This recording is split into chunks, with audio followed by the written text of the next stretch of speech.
दोस्तों, हमारी पिछली वीडियो में हमने आपको बताया था कि किस तरह से पिछले 6 महीनों से लगातार जर्मनी की इकोनॉमी गिरती जा रही थी और आखिरकार उस देश में रिसेशन आ गया है। लेकिन आज हम आपको एक अपडेट देने वाले हैं। स्क्रीन पर आप इकोनॉमिक टाइम्स का आर्टिकल देख सकते हैं, जिसमें साफ तौर पर लिखा गया है कि इंडिया के एक्सपोर्ट जर्मनी में आए हुए रिसेशन की वजह से बहुत ही बुरी तरीके से प्रभावित होंगे। जर्मनी की वजह से भारत को 16,500 करोड़ का बड़ा नुकसान होने वाला है। जी हाँ दोस्तों, ये कोई छोटा मोटा आंकड़ा नहीं है। इसकी वजह से हमारे देश की जीडीपी पर इसका काफी बड़ा असर होगा।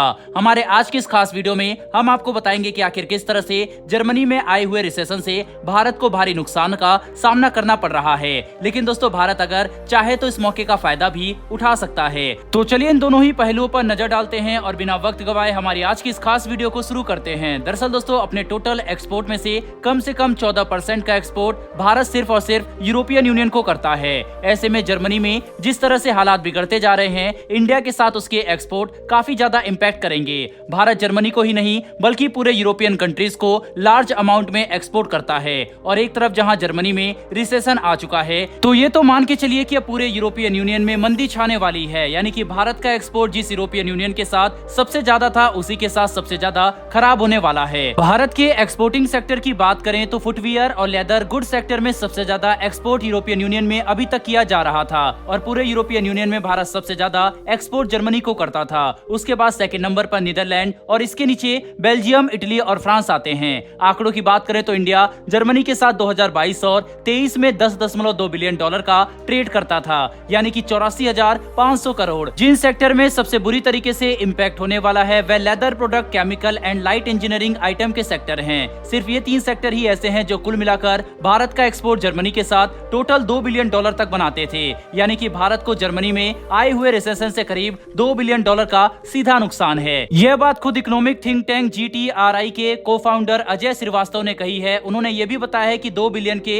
एक्सपोर्ट में अपैरल, फुटवियर, लेदर गुड्स के साथ साथ स्मार्टफोन का सेक्टर भी इंक्लूडेड है। ऑलरेडी यूरोपियन यूनियन ने कार्बन बॉर्डर टैक्स को अप्लाई करने की बात कही है, जिसकी वजह से भारत जर्मनी और यूरोपियन यूनियन में जो आयरन और स्टील के प्रोडक्ट को एक्सपोर्ट करता था, उससे भी भारी मात्रा में नुकसान झेलने वाला है। दोस्तों, आपको याद होगा कि कुछ वक्त पहले यूरोपियन यूनियन के खिलाफ वर्ल्ड ट्रेड ऑर्गेनाइजेशन में भारत ने कार्बन टैक्स को चैलेंज किया था और अब इस चैलेंज में भारत का जीतना बहुत ही ज्यादा जरूरी हो गया है, क्योंकि पहले तो सिर्फ आयरन और स्टील के एक्सपोर्ट में नुकसान हो रहा था, वहीं अब भारत को कम से कम 2 बिलियन के एक्सपोर्ट का नुकसान झेलना पड़ेगा, जो भारत के बर्दाश्त से बाहर है। दोस्तों, एक तरफ जहां भारत को रशिया के इस रिसेशन से भारी नुकसान हो रहा है, तो वहीं आपको बता दें कि भारत इस मौके का भरपूर फायदा भी उठा सकता है। चलिए समझते हैं कि आखिर ये कैसे होगा और 2 बिलियन के भारी एक्सपोर्ट के नुकसान को संभालकर भारत किस तरह से दुनिया की लार्जेस्ट इकोनॉमी में से एक और पोजीशन ऊपर चढ़ सकता है। इस वक्त भारत दुनिया की 5वीं लार्जेस्ट इकोनॉमी है। भारत से ऊपर जिन देशों का नाम शामिल है उसमें United state, China, Japan, Germany और हाल ही में ब्रिटेन को पछाड़कर भारत 5वां सबसे बड़ी इकोनॉमी बन गया था। वहीं पर भारत से ठीक ऊपर जर्मनी में इस समय रिसेशन आ चुका है। अब ऐसे में अगर यूरोपियन यूनियन का सबसे मजबूत पिलर इस तरह से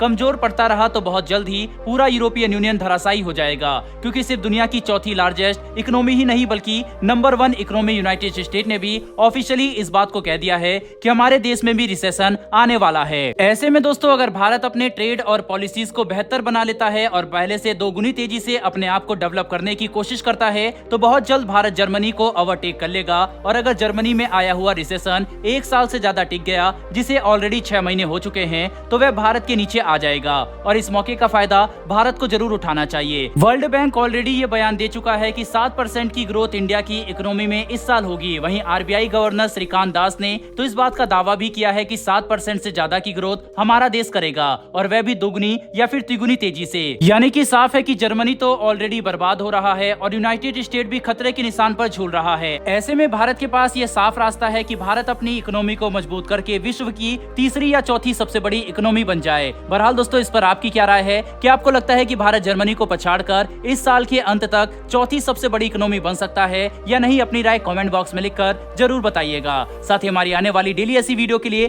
चैनल को सब्सक्राइब कर बेल नोटिफिकेशन अवश्य दबा लें। फिर मिलेंगे ऐसी एक नई वीडियो के साथ। धन्यवाद। जय हिंद।